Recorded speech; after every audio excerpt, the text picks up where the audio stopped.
አርሰናል ሌላ አማካይ ለማስፈረም ጥያቄ ማቅረቡን ዛሬ ሰምተናል። ከደቂቃዎች በፊት በወጣው መረጃ ጃክ ሂንሽልዌድ አዲሱ የአርሰናል አማካይ ሊሆን ይችላል በስፋት እየተነገረ እየተዘገበ ያለ ጉዳይ ነው። ሰላም ጤና ይስጥልን ክቡራትና ክቡራን እንደምን አላችሁ? የእንግሊዝ ፕሪሚየር ሊግ መክፈቻ የሚባለው ጨዋታ የኮሚኒቲ ሺልድ ጨዋታ ነገ ይደረጋል። ዛሬ ዕለተ ቅዳሜ አርሰናልን በተመለከተ የወጡ አዳዲስ ጉዳዮችን በስፋት ልንነግራችሁ ተገናኝተናል። በኢትዮ አርሰናል ቻናል ላይ እንገኛለን። በርከት ያሉ ሞቅ ያሉ አዳዲስ ዜናዎችን እየነገርናችሁ እንቆያለን። የሚቀጥሉት ደቂቃዎች ጥሩ ይሆናሉ ብለን እንገምታለን። ስለ ኮሚኒቲ ሺልድ እና ስለ ፕሪንሲፓሊቲ ስቴዲየም የካርዲፉ ስቴዲየምን በተመለከተ አርሰናል ያለው ታሪክ በዚህ ስቴዲየም ምንድነው የሚለውን እየተመለከተን እንቆያለን። ማንቸስተር ሲቲ ከአርሰናል በኮሚኒቲ ሺልድ ነገ 11 ሰዓት ሲል በፕሪንሲፓሊቲ ስቴዲየም የሚደረግ ጨዋታ ነው። ግምቶቻችሁን ከወዲሁ ላኩልን። አርሰናል ወይስ ደግሞ ማንቸስተር ሲቲ? አርሰናል ጨዋታውን የማሸነፍ እድል አለው ወይስ ደግሞ ኢንዞ ማሬስካ ከባዱን ቡድን ይዞ ሊቀርብ ይችላል? እንመለከታለን። የእናንተን ግምቶች ግን እየላካችሁልን አብራችሁን ቆዩ። ዝውውሮችን የተመለከቱ በርከት ያሉ ጉዳዮችን እናነሳለን። ከዝውውሮች በተጨማሪም የክለቦቹን በተለይ በአርሰናል በኩል ፍላጎት ያሳየባቸውን ተጫዋቾች ከዛ በተጨማሪም አርሰናልም እየተፈለጉ በአርሰናል በኩል የሚጠየቁ ሳይሆን አርሰናልንም የሚጠይቁ ክለቦች መጥተዋል። እነዚህ ክለቦች እነማን ናቸው? በዋነኝነት ዋነኛዎቹን ጉዳዮች እንዲሁም የአርሰናልን ጉዳዮች ብቻ እየተመለከተን ከዝውውር ዜናዎችም ወጣ ብለን በስፋት የምንመለከታቸው ጉዳዮች አሉ። ፖል ስኮልስ ማርቲን ዙሜንዲን ወይስ ደግሞ ሉዊስ ስኬሊ ነው መሸጥ ያለበት በሚለው ጉዳይ ላይ ሀሳቡን ሰጥቷል። ማርቲን ዙሜንዲ ወይስ ሉዊስ ስኬሊ ናቸው ከአርሰናል መልቀቅ ያለባቸው? የፖል ስኮልስን ሀሳብ እናነሳለን። ከዛ ውጪ ሌሎች አጫጭር ስለ ዊሊያም ሳሊባ፣ ስለ ማክስ ዳውመን አርሰናልስ ተጫዋቾችን ለምን መሸጥ ከበደው የሚለውን ጉዳይ እየተመለከተን እንቆያለን። አንድ ዝውውርም እናነሳለን። ከዛ በተጨማሪ ያለፉት 10 ዓመታት ላይ የፕሪሚየር ሊጉ አንዳንድ ቁጥሮችን አንስተን አርሰናልን ከፕሪሚየር ሊጉ ሻምፒዮኖች ጋር እያነጻጸርን ቆይታ እናደርጋለን። ለአዲስ የውድድር ዘመን ምን መሻሻል አለበት የሚለውን ትንሽ ምልከታ የሚሰጠን ጉዳይ ነው። ኮሚኒቲ ሺልድ የወዳጅነት ጨዋታ ብቻ ነው ወይ የሚለውንም ለመመልከት እንሞክራለን። ለሁሉም በርከት ያሉ ጉዳዮችን እናነሳለን። አንድ ዝውውር አንስቼ እጀምራለሁ። 1996 ላይ የተጠናቀቀ የአርሰናል 4 ቁጥር መለያ ለባሽ ተጫዋች ነው። በጎርጎሮሳኑ 1996 ላይ ወደ አርሰናል የመጣ ነው። በወቅቱ አርሰን ቬንገር ደውለውለት የተነጋገሩትን ነገር ተጫዋቹ መለስ ብሎ በአንድ ቃለ መጠይቅ ላይ ያስታውሳል። የ4 ቁጥር መለያ ለባሽ 1996 ላይ ወደ አርሰናል የመጣ ተጫዋች ማን ነው? በስፋት እንመለከተዋለን። የአርሰናል አምበል ሆኖ አገልግሏል። 30 ዓመታት በፊት መለስ ብለን የምንመለከተው ጉዳይ ነው። በዚህ ተጫዋች ዙሪያ መልእክታችሁን ልትልኩልን ትችላላችሁ። ወደ በኋላ ላይ አነሳዋለሁ። በቀጥታ ወደ ጉዳዮቻችን እናልፋለን። ነገ የኮሚኒቲ ሺልድ ጨዋታ ይደረጋል። አርሰናል ከማንቸስተር ሲቲ በኮሚኒቲ ሺልድ ጨዋታ በጣም ተጠባቂው መርሃ ግብር እናነሳዋለን። በተለይ ደግሞ የዚህ የኮሚኒቲ ሺልድ ጨዋታ ላይ አንድ ማርቲን ኩዌን በጣም አነጋጋሪ ሀሳብ ሲሰጥ ተመልክቻለሁ። ልክ በፈርጊ ዘመን በማንቸስተር ዩናይትድ ቤት ማንቸስተር ዩናይትድ የኮሚኒቲ ሺልድን የሚያሸንፍ ከሆነ በአንድ ነገር ይነሳል። ፈርጊ አንቆጥሮም የዝግጅት ጨዋታ ነው ብለው ለማጣጣል ይሞክራሉ። ልክ ደግሞ ማንቸስተር ዩናይትድ ሲያሸንፍ እነሱ ሰለብሬት ያደርጋሉ። ሻምፒዮን ሆነናል ብለው ደስታቸውን ይገልጻሉና እንደዚህ አይነት ብሎ ነገር የለም። አርሰናል ምንም ይህንን ጨዋታ ንቆ ሊገባበት የሚገባ ጉዳይ የለም። የዝግጅት ጨዋታ አይደለም። የዋንጫን ለማሸነፍ ወደ ሜዳ የሚገባበት ጨዋታ ነው። በዚህ ጉዳይ ላይ በእርግጥ ሚካኤል ሜሬኖም ሌሎችም ተጫዋቾች በአርሰናል በኩል ተመሳሳይ ሀሳብ ቪክተር ዮኬሬሽ ሲሰጡ ነበር። ከሲቲ ጋር የወዳጅነት ጨዋታ ኖሮን አያውቅም የሚል ሀሳብን ያነሳሉ። ተጫዋቾቹ ሀሳባቸውን ጨመቅ ስናደርገው እንደዚህ አይነት መልእክት አለውና በግልጽ ለማሸነፍ በግልጽ ለድል ወደ ሜዳ እንገባለን የሚሉ ሀሳቦችን ሲያነሱ ነበረ። ኮሚኒቲ ሺልድን በተመለከተ እንግዲህ በአርሰናልና በማንቸስተር ዩናይትድ በኩል የነበረውን ወቅት አንስቶ ነው ማርቲን ኩዌን ያነሳው። በጣም ፕሬሸር ያለበት የውድድር ዘመን አርሰናል ሊጠብቀው ይችላል። ስለዚህ ቀጣይ በተለይ የመጀመሪያዎቹ 5-6 ከባባድ ጨዋታዎች ናቸው በፕሪሚየር ሊግ ላይ አርሰናል የሚያከናውናቸው። የአርሰናል መርሃ ግብሮች ከዚህ በፊትም አንስተናቸዋል። ቀጣይ አርብ ከ6 ቀናት በኋላ ኮቬንትሪ ሲቲን ገጥሞ ይጀምራል። ከኮቬንትሪ ሲቲ ጨዋታ በኋላ የሚደረገው አስቶን ቪላ ነው። ከአስቶን ቪላ በኋላ ቸልሲ፣ ከቸልሲ በኋላ ሰንደርላንድ፣ ብራይተን እያለ ይቀጥላል። እነዚህ የመጀመሪያ 5 ጨዋታዎችን እንኳን ብንወስድ ኮቬንትሪ ሲቲ እንደ መጀመሪያ ጨዋታ ባለ በሌላ ከሌላቸው ወደ ሜዳ የሚገቡበት ነው። አስቶን ቪላ ነው፣ ቸልሲ ነው፣ ሰንደርላንድ ከባለፈው ዓመት የ2025-26 የውድድር ዘመንም ጠንክሮ የሚመጣ ነው። ብራይተንም እንደዛውና የመጀመሪያዎቹ ጨዋታዎች ላይ ነጥብ መሰብሰብ ያስፈልጋል። ነጥብ ጥሎ መጀመር በቀጣይ የአርሰናል ውጤታማነት ላይ በጣም ጥያቄ ሊያስነሳ ስለሚችል ለሚኬል አርቴታ ቡድን ለውድድር ዓመቱም ጫናን ይዞ የሚቀጥል ነው የሚሆነው። ነገር ግን እነዚህን ጨዋታዎች በበላይነት የሚያጠናቀቅ ከሆነ ሪል ሻምፒዮን መሆኑን ቡድኖች እያሰቡ ወደ ሜዳ ይገባሉ። አርሰናል ላይ በደንብ ስጋትን ይዘው ወይም አርሰናል የበላይ ነው ብለው ያንን ሜንታሊቲ አርሰናል መፍጠር ይችላልና ያ በጣም አስፈላጊ ጨዋታ ነው ብሎ ኮሚኒቲ ሺልድን እያነሳ ይገኛልና በብሬኮች አልነበሩም ማለት ይቻላል። ከሞላ ጎደል አብዛኞቹ ተጫዋቾች ከነጫናቸው ብዙ የውድድር ዘመንን ረፍት አድርገው አይደለም የመጡት። ለምሳሌ እነ ክሪስቶስ ዞሊስ ረፍት በደንብ የማድረግ እድል ነበራቸው። ዓለም ዋንጫ አልነበረባቸውም። ዓለም ዋንጫ የነበረባቸው ተጫዋቾች ግን ከሞላ ጎደል አጠር ያለ ብሬክ ወስደው የሚመለሱበት ነውና ኮሚኒቲ ሺልድን በተመለከተ በአርሰናል በኩል እሁድ በዚህ በስቴዲየሙ በፕሪንሲፓሊቲ ካርዲፍ ስቴዲየም ላይ የሚያደርገው ጨዋታ በታሪክ ብዙ ጊዜ አርሰናል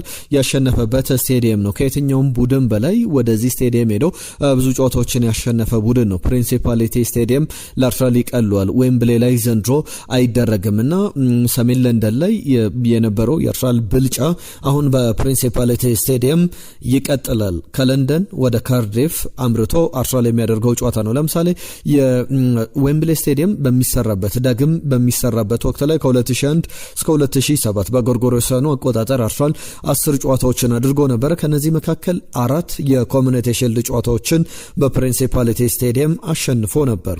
ማንቸስተር ሲቲ በአንጻሩ አንድ የዩኤፋ ካፕ የማጣሪያ ጨዋታን ከቲኤንኤስ ጋር አድርጎ ነበረ። 2003 ላይ 2-0 አሸንፏል። ከዛ ውጪ የዚህ የካርዲፍ ፕሪንሲፓሊቲ ስቴዲየም ላይ ታሪክ ያለው ቡድን እንዳልሆነ ይታወቃል። ከዛ በተጨማሪ አርሰናል ፕሪሚየር ሊግን ባሸነፈባቸው አመቶች ላይ ኮሚኒቲ ሺልድ ላይ በቅርብ ለምሳሌ ያለፉትን 1998 ላይ 2002 ላይ 2004 ላይ የኮሚኒቲ ሺልድን አሸንፈዋል። ከዛ ውጪ ማንቸስተር ሲቲን ሁሌም በኮሚኒቲ ሺልድ ላይ እንዳሸነፈ ነው አርሰናል ለምሳሌ 4-0 1934 ላይ በጎርጎሮሳውያኑ አቆጣጠር 3-0 ደግሞ 2014 ላይ ያሸነፈበትን ጨዋታ እናስታውሳለን።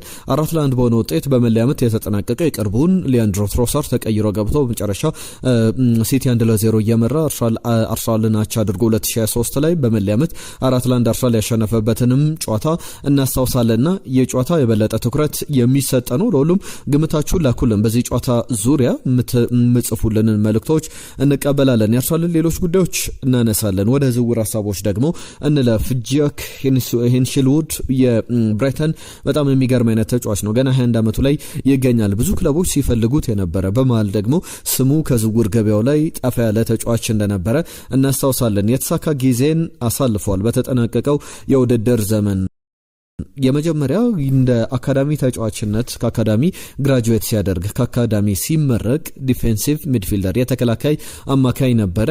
ከዛ ውጪ በቨርሳታሊቲው አሁን የሚታወቅ ተጫዋች ነው። 10 ቁጥር ቦታ ላይ የተከላካይ አማካይ ቦታ ላይ ከዛ በተጨማሪ ደግሞ የራይት ባክ ቦታ ወይም የቀይ መስመር ተከላካይ ቦታ ላይ የሚጫወት እንግሊዛዊ ተጫዋች ነው። በሁሉም ቦታዎች ላይ በጣም ጥሩ ፐርፎርም የሚያደርግ ተጫዋች ነው። ሚኬል አርቴታ ደግሞ እንደ ጃክ ሂንሽልዌድ አይነት የዚህ ቨርሳታይል የሚባል ሁሉንም ቦታዎች በደንብ 2-3 ቦታዎች ላይ በአማካይ መጫወት የሚችል ተጫዋች ነውና ያንን ቦታ እንዲሸፍን ደግሞ ምርጫ ሆኖ አሁን ቀርቧል።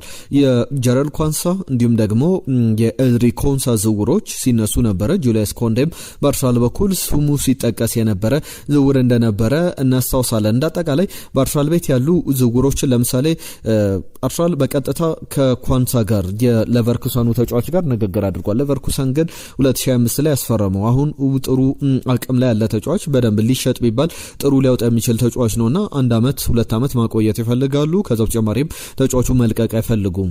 ከቶትናም ጋር በተያዘ ሮሜሮን ማስፈረም ይፈልጉ ነበረ። ቶትናምን በተመለከተ አርሰናል ተጫዋቹ ላይ ሪል ፍላጎት ነበር፣ የሚታይ ተጨባጭ ጥያቄ አቅርቦ ነበር ለተጫዋቹ ካምፕ። ነገር ግን ተጫዋቹ ፍላጎት ቢኖረውም ቶትናም ለአርሰናል መሸጥ አልፈለገም። እነዚህ አይነት ጉዳዮች ይነሳሉ። የኮንሳ ጉዳይ በጣም የተቀዛቀዘ ነው። አርሰናል ደግሞ ወደ ዝውውሩ ገብቶበታል የሚሉ ሀሳቦች አሉና የቀይ መስመር ቦታውንም ታሳቢ ያደረጉ ዝውውሮች ናቸው። ለምሳሌ ጀረል ኳንሳ በዓለም ዋንጫ ላይ ቀይ መስመር ቦታን ሸፍኖ ሲጫወት ነበር በአሰልጣኝ ቶማስ ቱዌል ቡድን ውስጥ።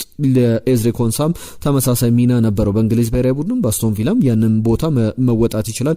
የማል ስፍራ ተከላካይም ሆነው መጫወት የሚችሉ አይነት ተጫዋቾች ናቸው። ስለዚህ በአርሰናል ቤት እንደዚህ አይነት ክፍተቶች እንዳይኖሩ ዊሊያም ሳሊባ ረጅም ሳምንታት ከሜዳ ሊርቅ ይችላል። ወደ በኋላ ላይ በዚህ በጉዳት ዜናዎች ላይ ሚኬል አርቴታ ትናንትና ያነሳቸው ጉዳዮች አሉ መለስ ብዬ አነሳዋለሁ። ነገር ግን አርሰናል ለዚህ ተጫዋች ቢያንስ ከ43 ሚሊዮን ፓውንድ እስከ 51 ሚሊዮን ፓውንድ ድረስ ሊጠየቅ ይችላል። ከብራይተን 21 ዓመቱ ተጫዋች ነው። ቨርሳታይል ነው። ዲፌንሲቭ ሚድፊልደር፣ ራይት ባክ እንዲሁም ደግሞ አታኪንግ ሚድፊልደር ሆኖ መጫወት የሚችለው ጃክን በተመለከተ ወደ አርሰናል የሚመጣበት እድል አለ ወይ? በቀጣይ እንመለከታለን። ዘሰን ይዞት የወጣው ዘገባ ነው።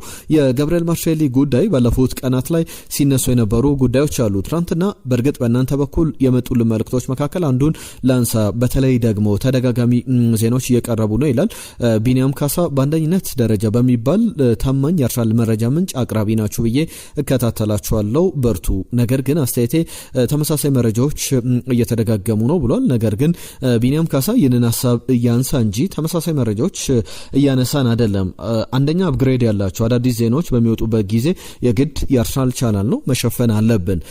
በተደጋጋሚ የሚወጡ ጉዳዮች አሉ። ለምሳሌ ትናንትና አዲስ ዜናዎችን ብቻ ነው ይዘን የቀረብ ነው። የኮንሳ ጉዳይ ላይ ኤዝሪ ኮንሳን በተመለከተ ዳግም አርሰናል ወደ ዝውውሩ መግባቱን ተከትሎ ያነሳናቸው ጉዳዮች አሉ። ከዛ በተጨማሪ ከሊቨርፑል ወጣቱን አጥቂ ቪንሰንቴን ለማስፈረም ንግግር መጀመሩን፣ ከዛ በተጨማሪ የቪክተር ኦስመንን ጉዳይ ከአትሌቲኮ ማድሪድም እያነሳ ነው።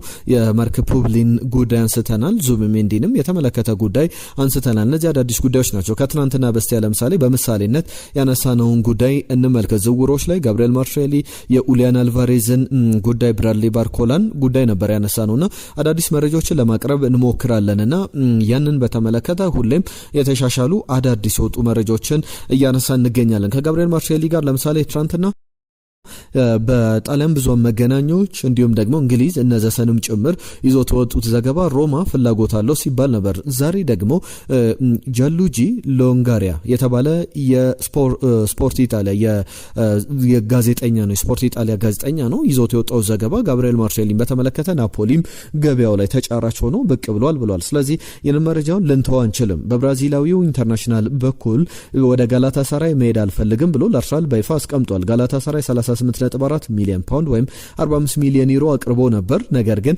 ወደ ጋላታሳራይ መሄድ አልፈልግም ብሎ በግልጽ ለአርሰናል ማስታወቁን ዚ አትሌቲክ ዘግቧል። ትናንትና ማምሻውን ዚ አትሌቲክ ይዞት የወጣው ዘገባ ነው። ዛሬ ደግሞ ጠዋት ላይ ጃሉጂ ሎንጋሪያ ይዞት የወጣው ዘገባ የጋዜጠኛ ጣሊያናዊ ጋዜጠኛ ይዞት በወጣው መረጃ መሰረት ናፖሊ እንደ ምንጮቼ ዘገባ ብሎ በናፖሊ በኩል ለተጫዋቹ ላይ 5 ዓመቱ የዚህ ብራዚላዊ ተጫዋች ከእንግሊዝ ፕሪሚየር ሊግ አሸናፊነቱ በኋላ ወደ ኔፕልስ ወደ ዲየጎ አርማንዶ ማራዶና ስቴዲየም እንዲመጣ ይፈለጋል።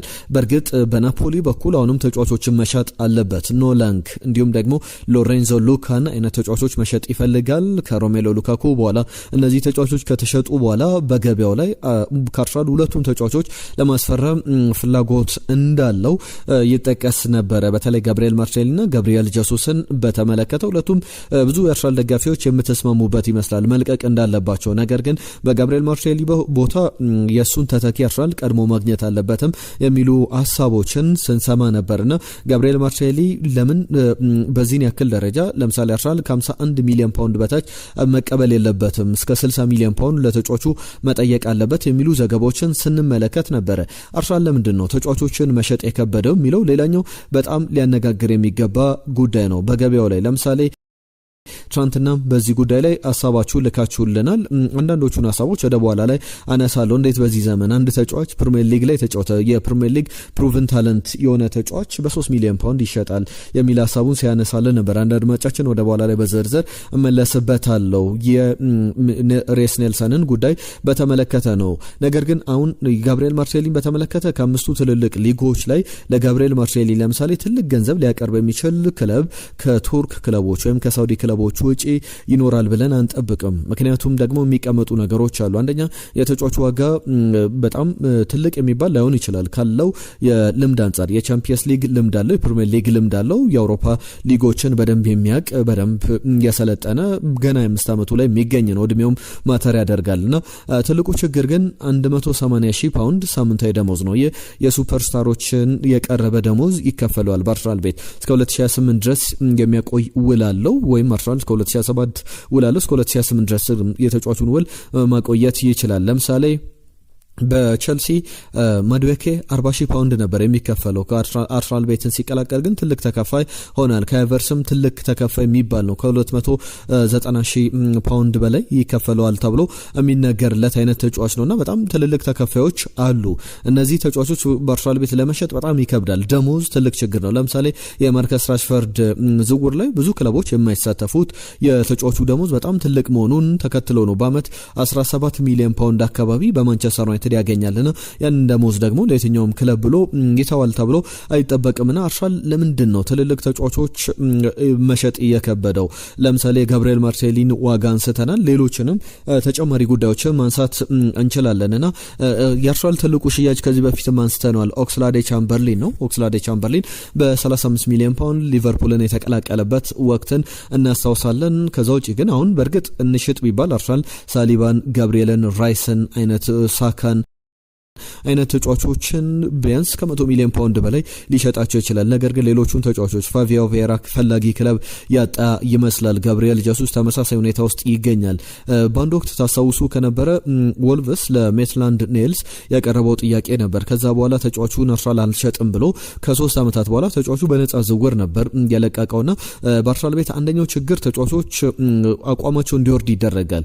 ከስብስብ ውጭ ይደረጋሉ። ብዙ ጨዋታዎች ላይ አይጫወቱም። ለምሳሌ ባለፈው ዓመት ላይ የመጨረሻዎቹ የፕሪሚየር ሊግ ጨዋታዎች ላይ ባይጫወት ኖሮ ሉዊስ ስኬሊ ዋጋው በጣም ዝቅ ብሎ የሚሞትበት እድል ነበርና ለሁሉም እነዚህ ጉዳዮች በዋነኝነት በአርሰናል ቤት እየተነሱ ያሉ ሀሳቦች ናቸው። ሚኬል አርቴታን በተመለከተ የሚነሳ ሀሳብ አለ። ሚኬል አርቴታን በተመለከተ ውሉን ለማራዘም ንግግር ላይ እንደነበረ የክረምቱ ፕሪሚየር ሊጉ ሲጠናቀቅ በአርሰናል አዲሱ ሊፈርማል ሲባል ነበር። ለመጨረሻ ጊዜ 3 ዓመት ውል የፈረመው 2024 ሴፕቴምበር መስከረም ላይ ነውና አሁን መስከረም 2026 ሊመጣ ነው። የአንድ ወር እድሜ ብቻ ቀርቶታል። ከአንድ ወር ያነሰ ጊዜ ነው የሚቀረውና 3 ዓመት ሞልቶታል ማለት ነው። ውሉን ካራዘመ እስከ 2027 ድረስ ውል አለው። ወይም የሚጀምረው 2026-27 የውድድር ዘመን ሲጠናቀቅ ውሉ ይጠናቀቃልና አታስቡ፣ የሚያስጨንቅ ነገር የለም። ሪዞልቭ እናደርጓለን፣ እንፈቷለን። ነገር ግን አሁንም ሪዞልቭ የሚለው ቃል እንኳን መጠቀም የሚፈታ ጉዳይ ነው ማለቱ ያልተፈታ ያልተስማሙበት ነገር አለ ማለት ነውና በቀጣይ እንጠብቃለን። አሁን እየሰራዋቸው ካሉ ሰዎች ጋር በጋራ መስራት በጣም የሚወደው ነገር ነውና በዚሁ መቀጠል እፈልጋለሁ የሚል ሀሳቡን እያነሳ ይገኛል። ከሚኬል አርቴታ ጋር በተያዘ ሌላኛው በደንብ በዝርዝር ሊነሳ የሚገባው ጉዳይ ነው። ሚኬል አርቴታን በቀጣይ በአርሰናል ቤት ምን ያክል ጊዜ ይቆያል የሚለው የሚጠበቅ ነው። በቲም ኒውስ ትናንትና በጋዜጣዊ መግለጫ ላይ ያነሳቸው ጉዳዮች አሉ። ራይስ፣ ሳካ፣ ዙቢሜንዲ ለአጠራጣሪ ናቸው ብሏል። ለእሁዱ ለኮሚኒቲ ሺልድ ጨዋታ የመድረሳቸው ነገር ጆሬን ቲምበር ሳምንታት ይቀሩታል ለጨዋታው የመድረሱ ነገር ምንም የሚታሰብ አይደለም። ዊሊያም ሳሊባ ደግሞ የረጅም ጊዜ ጉዳት እንዳለበት ይታወቃል የሚል ሀሳቡን ሰጥቷል። በተጫዋቾች የጉዳት ዜና ላይ የአሰልጣኝ ሚኬል አርቴታ ጉዳይ በዝርዝር እነዚህ የሚነሱ ሀሳቦች ናቸው። ለነገ ጨዋታ ምን ያክል ዝግጁ ናቸው የሚለው የአርሰናል ተጫዋቾችን በተመለከተ ትናንትና በነበረው ጋዜጣዊ መግለጫ ላይ ያነሳቸው ሀሳቦች ናቸው። በነገው ጨዋታ ጀምሮ የማርቲን ኦዴጋርድን ጥሩ አቋም እንመለከታለን ብለን እንጠብቃለን። 2022-23 ላይ በ22 የግብ ተሳትፎዎች ነበሩት። አርሰናል ቤት ከመጣ ብዙ የግብ ተሳትፎ የነበረው የውድድር ዘመን ነው። 15 ግቦችን 7 አሲስቶችን በ37 ጨዋታዎች። ከዛ በኋላ 2023-24 ላይ ደግሞ 19 የግብ ተሳትፎዎች ነበሩት በ35 ጨዋታዎች 8 ግቦች 11 አሲስቶች። አሁን ብዙ ግብ እያስቆጠረ አይደለም። ከሁለት በላይ ግቦችን ያስቆጠረም ብዙ አሲስቶችን እየሰጠ አይገኝም። ዘንድሮ ግን ከዛ የተለየ ነገር በማርቲን ኦዴጋርድ በኩል እንመለከታለን። ስለ ማክስ ዳውማንም ደግሞ እንመልከት። ማክስ ዳውማንን በተመለከተ ኢንተግሬት ይደረጋል ወደ ዋናው ቡድን ከባለፈው ዓመትም የተሻለ ብለን እንጠብቃለን። ባለፈው ዓመት ኤክስትሪምሊ በጣም በጥንቃቄ ትልቅ ጥንቃቄ ወስዶ ነበር ሚኬል አርቴታ ቡድን ውስጥ ዋናው ቡድን ውስጥ ሲጠቀምበት የነበረው በጣም የተወሰኑ ጨዋታዎች ጫና ያልበዛባቸው መርሃ ግብሮች ላይ ከዛ በተጨማሪም የተጫዋቹን እድገትም በማያቆም መንገድ ለመጠቀም ሞክሯል። ዘንድሮ ግን ከዛ በተሻለ ማክስ ዳውማን በዋናው ቡድን ውስጥ ብዙ እየተሳተፈ እንመለከተዋለን ተብሎ ይጠበቃል። ያንን ባያደርግ ተወቃሹ ሚኬል አርቴታ ነው። ምክንያቱም ተጫዋቹን 16 ዓመቱ ላይ ይገኛል። የበለጠ አድጎ ከዛ በተጨማሪ ከሱ ወገን ከማክስ ዳውማን ወገን የምንሰማቸው መረጃዎችም አሉ። አሁን እግር ኳስ ላይ እንጂ የበለጠ ከትምህርቱ ይልቅ ወደ እግር ኳሱ ትኩረት ማድረግ ይፈልጋል። የበለጠ እግር ኳሱ ወሳኝ ምዕራፍ ላይ ይገኛልና የጊዜ ካለፈው ራሱን ፕሮግረስ ማድረግ የማይችል ከሆነ የተጫዋችነቱ ታለንቱ በጣም ትልቅ ታለንት ለምሳሌ ጌዲዮን ዘላለምን ታስታውሱ ታላችሁ በአርሰናል ቤት በመጣበት ወቅት ላይ ምን አይነት ታለንት ነው ምን አይነት ተጫዋች አርሰናል አገኘ እነ ጃክ ዊልሸር ሲያደነንቁት ነበር። ከዛ በኋላ የጠፋበትን መንገድ በደንብ እናስታውሳለን። ለሁሉም እነዚህ በአርሰናል ቤት በዋነኝነት እየተነሱ ያሉ ጉዳዮች ናቸው። ወደ መጨረሻ ሀሳቦች እናልፋለን። የእናንተ መልእክቶች ግን እናንሳ። አስባችሁ ለምትጽፉልን መልእክቶች ምላሻችንን መስጠት ይገባናል። ለዚዝ ፈድሎ የተባለ አድማጫችን የላከልን ስድብ አለ ትናንትና እናመሰግናለን። ነገር ግን ስድቡ ምንን ባማከለ መንገድ እንደሆነ ይፋ ብታደርግልን ግልጽ ብታደርግልን ጥሩ ነበር። አየነው ሙሉዓለም መረጃዎቻችሁ ሩመር ሆኖብን ብሏል። ትናንትና ባነሳናቸው ጉዳዮች ላይ ለምሳሌ የቪክተር ኦስመን ጉዳይ የሩመር ጉዳይ አይደለምና አንዳንድ ጊዜ መልእክቶቻችሁን ስትጽፉ ጥንቃቄ ብትመርጡ ጥሩ ነው።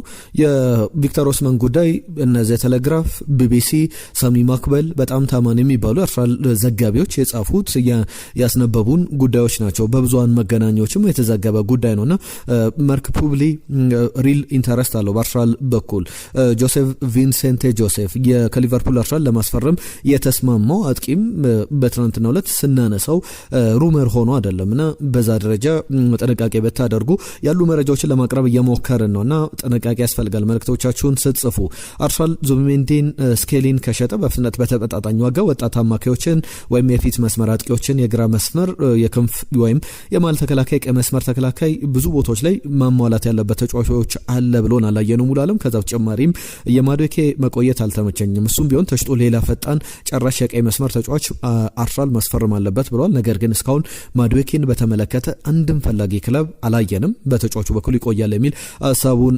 በተመለከተ ነውና ቢኒያም ካሴ የጻፈልን መልእክት አለ። የዙቢሜንዲ የካይሴዶ ጥምረት ምንም አያመጣም።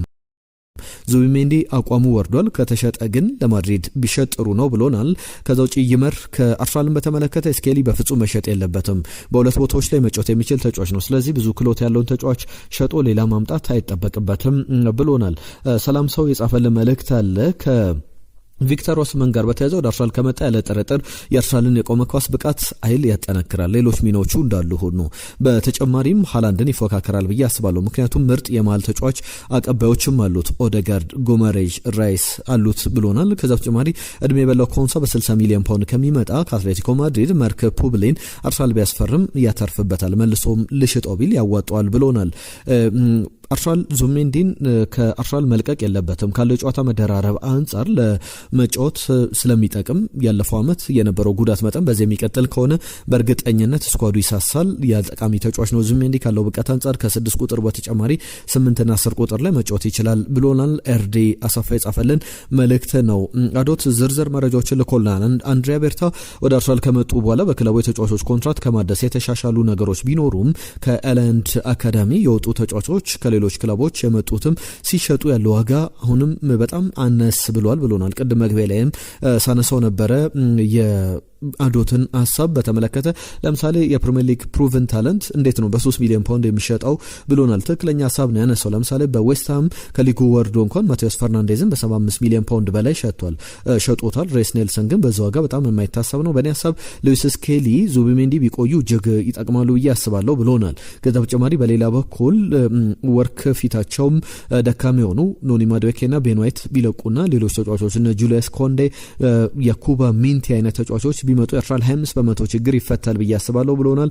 ግርማ ተጫዋቹ ጨራሽ አጥቂ እንደሆነ ግልጽ ነው ቪክተር ኦስመን፣ ነገር ግን ትዕቢተኛ ነው ብሎናል። ዩሱፍ መሐመድ ቪክተር ኦስመን ቢመጣ በጣም ጥሩ ነው ቢፈርም ጥሩ ነው ብሎናል። ሽመልስ ከኳታር እንዴት ናችሁ? ለመረጃዎቻችሁ እናመሰግናለን። ኦስመን ወደ አርሰናል ቢመጣ ጥሩ አማራጭ ነው። እንግሊዝ ፕሪሚየር ሊግ ዘንድሮ እጅግ አጓጊ ሆኖ እየጠበቅነው ነው ብሎናል። 6 ቀናት ይቀሩታል። አርሰናል ከኮቬንትሪ ሲቲ በሚያደርጉ ጨዋታ ደግሞ ይጀምራል። አየለ የጻፈልን መልእክት አለ። አየለ ታዬ በተለይ ደግሞ 2 ተጫዋቾችን በየቦታው ላይ ያስፈልጉናል።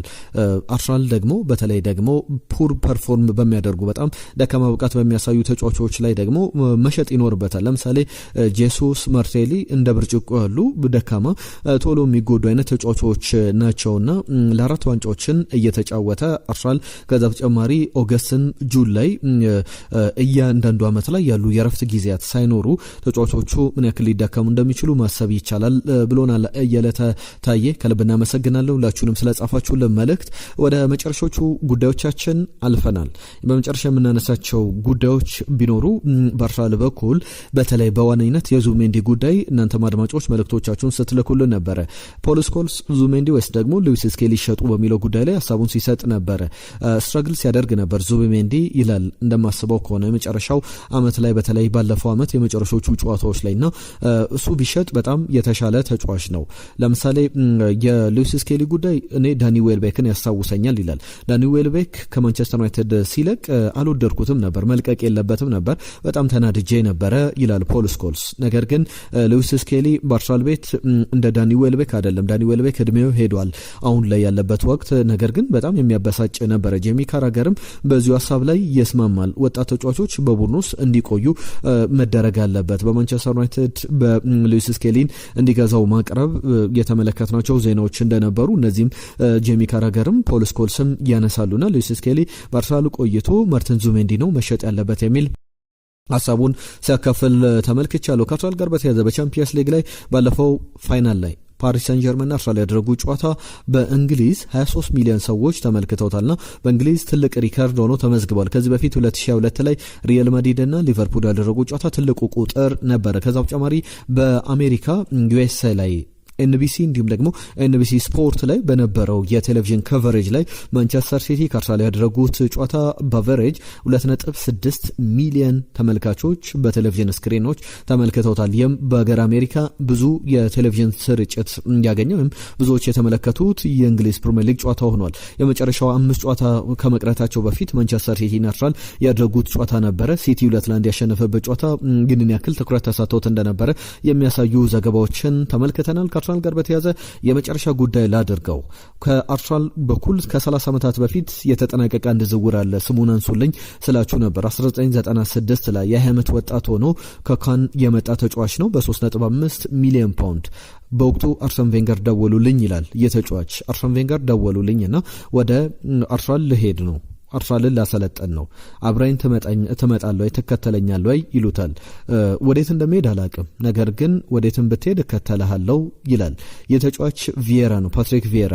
ከዛ በኋላ ቀሪው ታሪክ ነው እንደሚባለው ቀሪው ታሪክ ነው። በወቅቱ ወደ አርሰናል ሲመጣ እንግሊዘኛ አይችልም ነበርና ዳቪድ ዲን ፈረንሳይኛ ይችላሉ። የወቅቱ የአርሰናል ሊቀመንበር ይመጡና በእንግሊዘኛ እንዲያወራ ይጠይቁታል። የሆነ ነገር እስቲ በእንግሊዘኛ በለን ይሉታል። ዳቪድ ዴን በፈረንሳይኛ ለፓትሪክ ቪዬራ ነው ይህንን ጥያቄ የሚያቀርቡት። ከዛ በኋላ ቪዬራ ደግሞ አንድ ጉዳይ ያነሳላቸዋል። ቶትናም አርሺት ይላል። ቶትናም በተመለከተ የአርሰናል ደጋፊዎች የሚዘምሩት ዝማሬ ነው። ለምሳሌ በተለያየ የአርሰናል ሴሌብሬሽኖች ላይ ስለ ቶትናም ስታስቡ ምን ትዝ ይላችኋል ሲባል ሺት ይላሉ። ሺትን ስታስቡ ምን ትዝ ይላችኋል? ቶትናም። ይህ የአርሰናል ደጋፊዎችም የአርሰናል ተጫዋቾችም ዝማሬ ነውና ዳቪድ ዲን ማን ነው ደግሞ ይህንን ያስተማረ ብለው በሳቅ ይጠይቁታል። ቪዬራ ደግሞ ሬይ ፓርለር እንዳስጠናው ይነግራቸዋል። አርሰናልን በአምበልነት መርቷል። 396 ጨዋታዎችን ለአርሰናል አድርጓል። 279 በፕሪሚየር ሊግ ላይ ነው። 32 ግቦች 33 አሲስቶችን በፕሪሚየር ሊግ ላይ አስመዝግቧል። 3 የፕሪሚየር ሊግ ዋንጫዎችን አሸንፏል። 2003-2004 ላይ በአምበልነት ጭምር የኢንቪዚብል ቡድንን በአምበልነት 4 የኤፍኤ ካፕ ዋንጫዎችን ዋንጫዎችንም ማሳካት ችሏል። ይሁሉ ስኬት የቪዬራ ነው። ቪዬራን ዛሬ ያስታወስ ነው ከ30 ዓመት በፊት የተጠናቀቀ ዝውውር ነው። 1996 ላይ ከአርሰን ቬንገር የመጀመሪያ ፈራሚዎች መካከል የሚጠቀስ ነው። ለሁሉም እነዚህን ጉዳዮች አነሳን። አብራችሁን ስለነበራችሁ ስለሰጣችሁን ጊዜ ስላዳመጣችሁን ከልብ እናመሰግናለን። ቆይታችንን እንደወደዳችሁ ተስፋ እናደርጋለን። የዛሬ እነዚህ ላይ ያበቃን። በአዳዲስ ጉዳዮች ሰበር መረጃዎችም ሲኖሩ ሁሌ እንደምንለው በኢትዮ አርሰናል ቻናል ላይ ጠብቁን። ያርሰናል ሰበር መረጃዎች ካሉ ይዘን እንመለሳለን። ጤና ይስጥልን ብለናል።